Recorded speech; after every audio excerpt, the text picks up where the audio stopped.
एक बार फिर से आप सभी का शिक्षा मित्र के इस खास कार्यक्रम में स्वागत है और मैं हूं आपके साथ हाजिर शुभम सोनी। आप देख रहे हैं स्वदेश 24x7 न्यूज चैनल। अक्सर खबरों के साथ साथ आपको अपने कार्यक्रमों के माध्यम से हम धरातल की स्थितियों से अवगत कराते हैं और आज एक ऐसा ही समय आ गया है कि आपको एक बार फिर से ले चलते हैं ग्राउंड जीरो की रिपोर्ट पर, जब हमारी टीम पहुंची है और नजारा क्या कुछ रहा है आपको दिखाने का हम प्रयास करेंगे। जी हाँ, हम बात कर रहे हैं रिमजी स्थित शासकीय उच्च प्राथमिक शाला विद्यालय की, जहां पर बच्चों के भविष्य को संवारने की जिम्मेदारी कई वर्षों से निभाते चला आ रहा है। यह विद्यालय आधुनिक शिक्षण पद्धति के माध्यम से नौनिहालों को गुणवत्तापूर्ण शिक्षा देने में यह स्कूल लगातार सफलता की नई मिसाल को कायम करता आ रहा है। जी हां, हम आपको यह भी बता दें कि शासकीय उच्च प्राथमिक शाला यहाँ का शिक्षा के लिए जो वातावरण देखा जाता है वो वाकई काबिले तारीफ है। जब हमारी टीम मौके पर पहुंची तो उन्होंने आखिरकार देखा कि शिक्षा नीति के अनुसार किस तरह की क्या कुछ व्यवस्थाएं हैं। जब कक्षा परिसर में देखा गया तो बेहद अनुशासन के साथ में यहाँ शिक्षकों के बीच बच्चे नजर आए।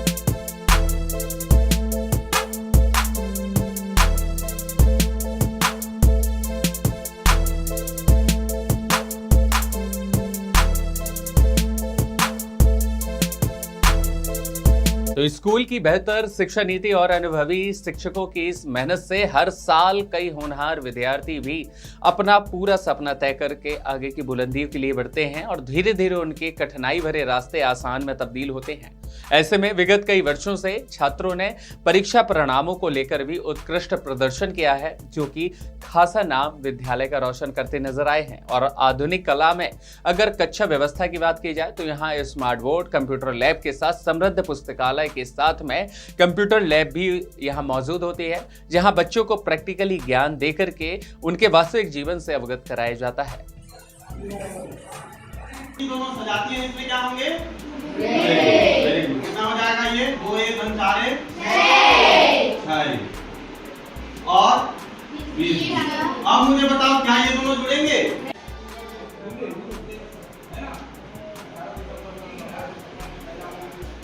और जब नहीं जुड़ेगा तो कोष्टक को नहीं, तो इसलिए क्या हुआ, क्या गया है ना, कुछ लोग जो है धर्म में व्याप्त बुराइयों के का विरोध। नमस्कार, मेरा नाम ओम प्रकाश साव है।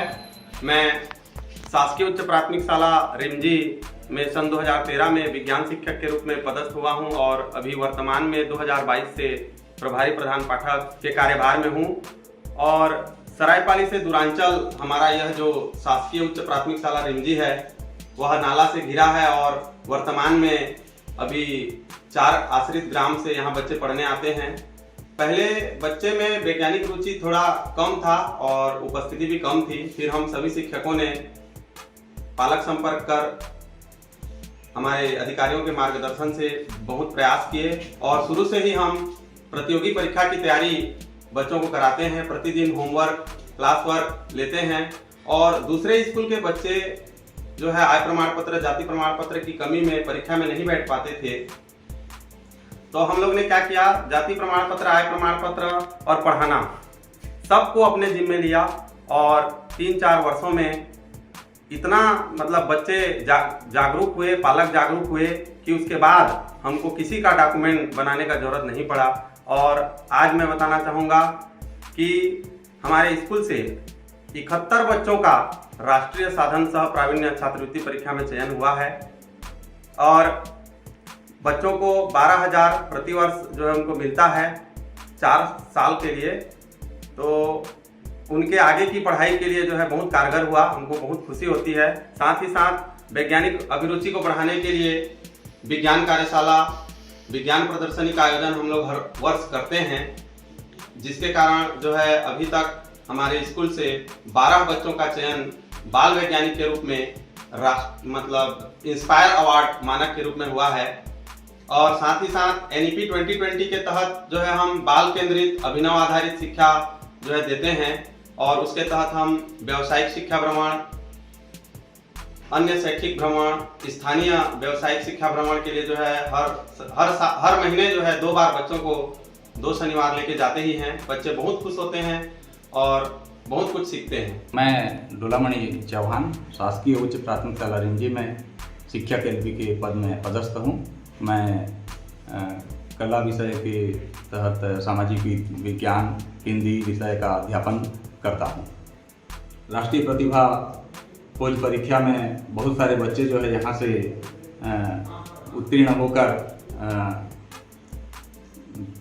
उत्तीर्ण हुए हैं और लोगों को बच्चों को उसका फ़ायदा भी मिलते आ रहा है और आज तक अनवरत जो है हमारे स्कूल से बच्चे इसमें परीक्षा में सफल होते रहे।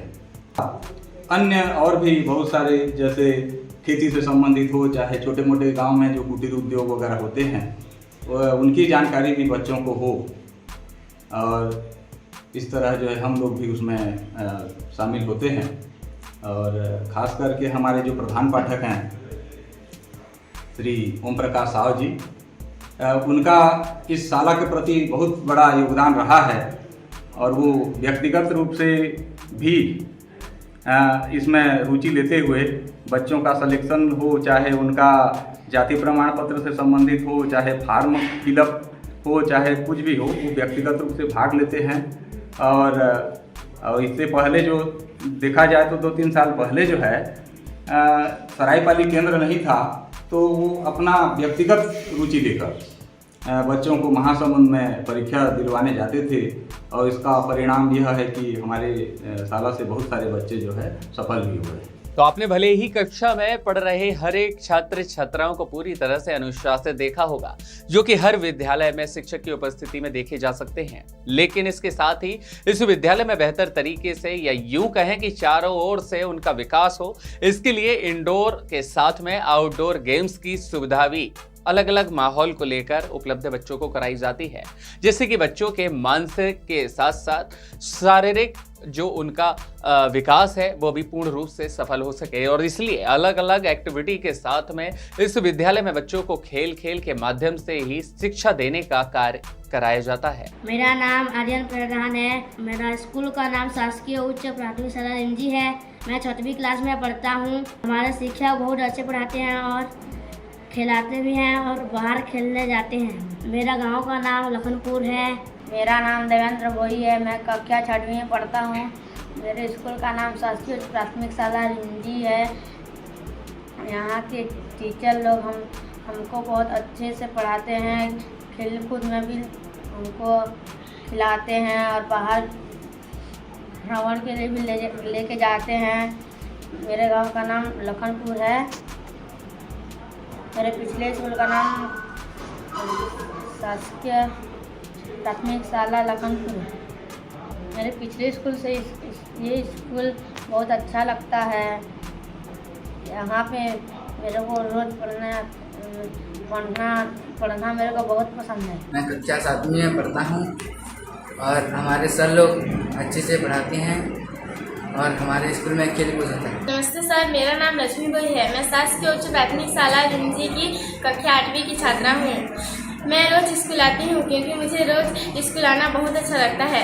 हमारे यहाँ प्रतिभा खोज और प्रयास की तैयारी कराई जाती हैं। हमको व्यावसायिक शिक्षा के अंतर्गत हाट बाजार, सिंघोड़ा थाना और बहुत सारे शिक्षा मिलती है, इसलिए हमें वहाँ ले जाया जाता है। मैं कक्षा 7 में पढ़ता हूँ। आज हम हमारे गांव आए हैं। यहाँ आकर हमने सीखा कि कैसे रेशम से धागा से कपड़ा बनाया जाता है। यह जो आप उपकरण दिख रहे हैं वो हाथ पैदा है। मेरा नाम लोकेश दास वैष्णव है। मैं कक्षा 7वीं में पढ़ता हूँ। आज हम यहाँ घूमने आए हैं। आज हमने सीखा कि कैसे मिस्त्री घर बनाता है। मैं कक्षा 8 में पढ़ती हूँ। आज हम यहाँ आए हैं। यहाँ आकर हमने सीखा कि कैसे धागा सजाते हैं, पैडल मारते हैं और सिलाई करते हैं। यहाँ आकर हमने सीखा कि कपड़े सिलकर उसका उपयोग उद्योग के रूप में घर बैठे कर सकते हैं। मेरा नाम योगेश पटेल है। मैं कक्षा 6वीं में पढ़ता हूँ। आज हम हमारे गांव आए। ईंट का व्यवसाय होता है।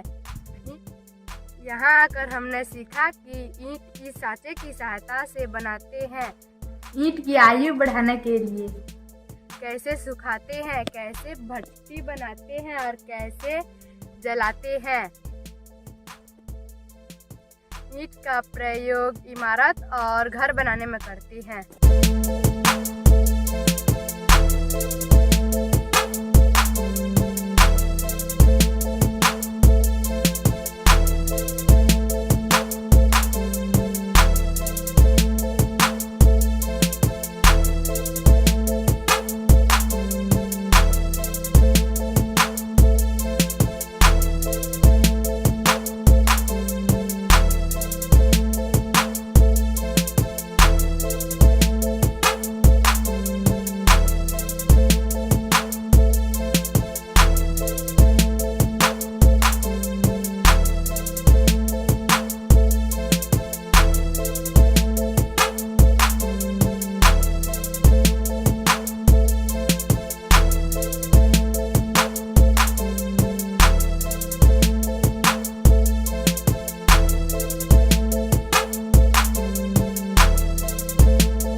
जैसा कि आप सभी अब जानते हैं कि भारत में संविधान के नियमों के साथ कानून के बारे में जानकारी होना बेहद आवश्यक होता है और ऐसे में विद्यालय के बच्चे आखिरकार इस जानकारी से अछूते कैसे रह जाएं, इसका पूरा ध्यान विद्यालय परिसर रखता है और इसीलिए विद्यालय प्रबंधक समय समय पर नजदीकी पुलिस थाना का भ्रमण स्कूल की उन विद्यार्थियों की टीम को कराते हैं जिनको बच्चों को पुलिस की कार्यशैली और उनकी मजबूत कार्रवाई बचपन में ही समझ आ सके।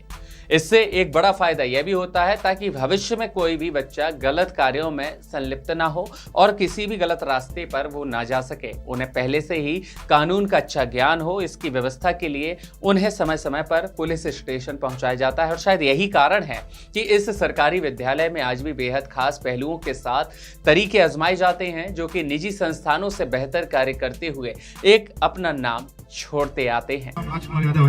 और आप लोग त्रिगुड़ा थाना में आए हैं, यहाँ जितनी जानकारियाँ हैं जो भी आप देखना चाहते हैं या पूछना चाहते हैं तो सब मैं आपको बारी बारी करके दिखाऊंगा, ठीक है। इनको अपना लिखित या मौखिक, या तो आप लेटर देंगे या तो आप मौखिक बताएंगे इनको कि ऐसा ऐसा हुआ है, ऐसा ऐसा घटना है और मेरे साथ ऐसा हुआ है, उस चीज का रिपोर्ट यहाँ कराएंगे, ठीक है, ठीक है। तो स्वदेश 24/7 न्यूज से खास बातचीत करते हुए स्कूल के मौजूद शिक्षकों ने प्रबंधन से लेकर सरकारी शिक्षा योजना के साथ विद्यालय के वातावरण के बारे में विस्तार से जानकारी दी है। उनका क्या कुछ कहना रहा है इस पूरे माहौल को लेकर, चलिए सुनवाते हैं। नमस्कार, एक बार फिर आप सभी का स्वागत है स्वदेश 24/7 न्यूज चैनल पर और आपके साथ मैं हाजिर हूँ हुसैन अतर और आप देखना शुरू कर चुके हैं हमारा एक बेहद ही खास प्रोग्राम शिक्षा मित्र। और आज इस शिक्षा मित्र कार्यक्रम के लिए मैं आज आया हूँ शासकीय उच्च प्राथमिक शाला रिमजी पर और शासकीय उच्च प्राथमिक शाला रिमजी के कुछ स्टाफ हमारे साथ मौजूद है। तो आइए जानते हैं और बात करते हैं उन्हीं से कि इस स्कूल की क्या कार्यशाला रही है। नमस्कार सर, आपका नाम? सर, मेरा नाम ओम प्रकाश साव है। मैं शासकीय उच्च प्राथमिक शाला रिमजी में 2013 से पदस्थ हूँ और वर्तमान में अभी 2022 से प्रभारी प्रधान पाठक के रूप में कार्यरत हूँ। वैज्ञानिक चेतना के लिए हम जो है लगातार विज्ञान प्रदर्शनी, विज्ञान कार्यशाला भी रखते हैं जिसमें बच्चे भाग लेते हैं, अपने आइडिया लेकर आते हैं और उसी के बदौलत अब तक हम हमारे शाला में जो है 12 बच्चों का चयन बाल वैज्ञानिक के रूप में इंस्पायर अवार्ड में हुआ है। सर, अगला सवाल मेरा आपसे है कि आप क्या कुछ कहना चाहेंगे इस स्कूल के बारे में? नमस्कार, मैं कमल नारायण भोई। मैं सन 2010 में यहाँ पदस्थ मेरा हुआ है और इस स्कूल में मैं कहना चाहूँगा कि हमारे जो पूर्व में जो शिक्षक थे श्री यादव सर जी, रावल सर जी, हुजूर सर जी, उनके द्वारा जो शुरुआत से पढ़ाई का अध्ययन अध्यापन का जो आधार रहा उसको बहुत ही मजबूत तरीके से उन्होंने रखा और उनको हम अब तक अच्छे से जारी रखते हुए अभी चल रहे हैं। तो आइए, हमारे साथ एक टीचर और मौजूद हैं, उनसे भी बात कर लेते हैं, उनका क्या कुछ कहना है। सर, आपका नाम? मेरा नाम रामेश्वर साहब पटेल है। मैं अभी युक्तिकरण के तहत जून में आया हूँ। अभी मैं स्कूल के लिए नहीं हूँ। चलिए, last but not the least एक और टीचर हमारे साथ मौजूद हैं, उनसे भी सुन लेते हैं। सर, आपका नाम? नमस्कार, मैं डोलामणि चौहान शासकीय उच्च प्राथमिक शाला रिमजी में 2014 से पदस्थ हूँ और जैसा कि सर लोगों ने कहा कि यहाँ की शिक्षा व्यवस्था जो पूर्व के शिक्षक लोग रखे हुए थे बहुत ही मजबूत स्थिति में वो लोग छोड़ कर गए थे और हम लोग भी उस तारतम्य को आगे बढ़ाते हुए ये कोशिश करते हैं कि बच्चे जो है और अधिक से अधिक जो है प्रतियोगी परीक्षाओं में सफलता अर्जित करें और चलते आ रहे हैं। और मैं खासकर ये कहना चाहूँगा कि हमारे जो प्रधान पाठक श्री ओम प्रकाश साव जी का इसमें बहुत ही योगदान ज़्यादा रहता है। वो व्यक्तिगत रूप से बच्चों का जाति प्रमाण पत्र हो चाहे उनको परीक्षा के लिए ले जाना हो, बहुत ही व्यक्तिगत रुचि लेकर कार्य करवाते हैं और हमें जब परिणाम आता है तो बहुत खुशी होती है और फिर जो है अगली प्रतियोगी के लिए परीक्षाओं के लिए बच्चों को हम आगे बढ़ाते रहते हैं। मैं वापस एक सर के पास जाना चाहता हूँ। इन्होंने मेंशन किया था सरकारी योजनाओं का, इन्होंने मेंशन करा था कि मैंने इतने बदलाव देखे हैं, इतने कुछ बदलाव करे हैं, साइंस एग्जीबिशन शुरू करा दिए, साइंस एग्जीबिशन में बच्चे आगे तक निकल चुके हैं। तो मैं उन्हीं से कुछ 2-3 सवाल और करना चाहता हूँ। सर, अभी आपने मेंशन करा था कि आप यहाँ पे सरकारी योजनाओं का लाभ देते हैं, तो ऐसी कौन कौन सी योजनाएं हैं, किस किस योजनाओं का आप बच्चों को लाभ देते हैं?